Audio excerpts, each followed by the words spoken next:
অনেক ফ্যামিলি হচ্ছে তাদেরকে অবগত করে না, এরকম পরিস্থিতি থেকে তারা হচ্ছে ডিপ্রেশনে চলে যায়। কোন জিনিসটা ইউজ করতে হবে, কোনটা ইউজ করলে ভালো হবে, বা আমি হচ্ছে ব্যাকটেরিয়া মুক্ত থাকবো, এই জিনিসগুলো যদি আমরা জানতে পারি তাহলে হচ্ছে নিজেকে সুস্থ রাখতে পারবো। আমার ফার্স্ট যখন পিরিয়ড হয় তখন আমার আম্মু আমাকে ধারণা দিয়েছিল একজন নারীর স্বাভাবিক জীবনচক্রের অবিচ্ছেদ্য অংশ মেনস্ট্রুয়েশন বা পিরিয়ড, কিন্তু এ নিয়ে অস্বস্তির শেষ নেই।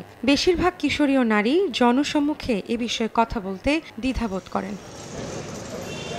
এর সঙ্গে একদিকে যেমন প্রজনন সক্ষমতার সম্পর্ক রয়েছে, অন্যদিকে রয়েছে সুস্বাস্থ্য নিশ্চিতের বিষয়টিও। কিন্তু তারপরও খুব স্বাভাবিক এ বিষয়টি এখনো সামাজিকভাবে গোপনীয়। এটা তো সবার জেনেটিকভাবে সব মেয়েদের হয়। যারা বেশি উইক থাকে তারা তো কাউকে বলতে পারে না, এই বিষয়গুলো নিজেদের মধ্যে রাখে। এই সমস্যা যখন হয় তখন আমি ওকে চেষ্টা করি সবসময় পরিষ্কার পরিচ্ছন্নভাবে রাখতে। অনেক সময় দেখা গেছে ওরা তো ছোট, বুঝতে পারে না।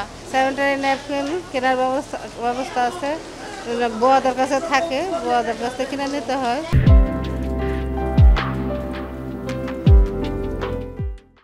National hygiene follow up survey 2018 অনুসারে মাত্র 53% স্কুল ছাত্রী পিরিয়ড নিয়ে জ্ঞান রাখে। 30% ছাত্রী অনুপস্থিত থাকে ঋতুকালীন সময়ে। 34% কিশোরী পিরিয়ডের সময় পুরনো কাপড় ব্যবহার করে। দামটা একটু কম হলে সবাই স্বল্পমূল্যে কিনতে পারে। সবার তো সামর্থ্য নাই এগুলা কেনার মতো। অনেকে ধরেন আগে যখন কাপড় ইউজ করতো, এখন সেরকম কাপড় ইউজ করে অনেকে করে। নারীর পিরিয়ডের সময়কার স্বাস্থ্য নিয়ে সমাজে কুসংস্কার আর অস্বস্তি এখনো প্রকট। এই ট্যাবু ভাঙতেই বিশ্বব্যাপী পালিত হয় পিরিয়ড স্বাস্থ্য সুরক্ষা দিবস। বিশেষ করে কিশোরীদের শারীরিক ও মানসিক পরিবর্তনের এই সময়টাতে বাড়তি নজর দেওয়ার কথা বলছেন বিশেষজ্ঞরা। তাদের স্বাস্থ্যকে সুরক্ষিত রাখার জন্য যে ধরনের পদক্ষেপ নেওয়া দরকার, আমি মনে করি সেই সব কিছুই নেওয়া উচিত। শিশু সুরক্ষার ব্যাপারগুলো এবং হচ্ছে কিশোরীদের সুরক্ষাও এর মধ্যে, তাদের ভবিষ্যতের পুরো জীবনের হাইজিনটা, তাদের হচ্ছে লাইফটা, এই পিরিয়ড থেকে প্রোডাক্টিভ সাইকেল তাদের পুরোটাই ডিপেন্ড করে।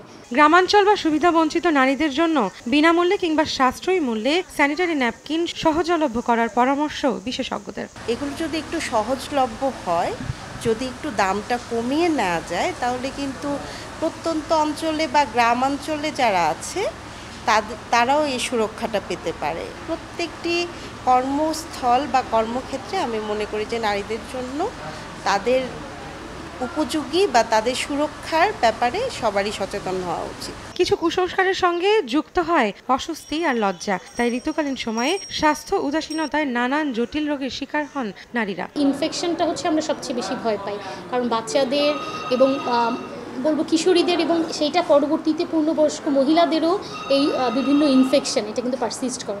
একবার হলে বারবার হতে পারে, পরবর্তীতে এটা প্রসব যে জটিলতা তৈরি করে, বিভিন্ন ক্যান্সারের জন্য এটা হচ্ছে ঝুঁকি বাড়াচ্ছে।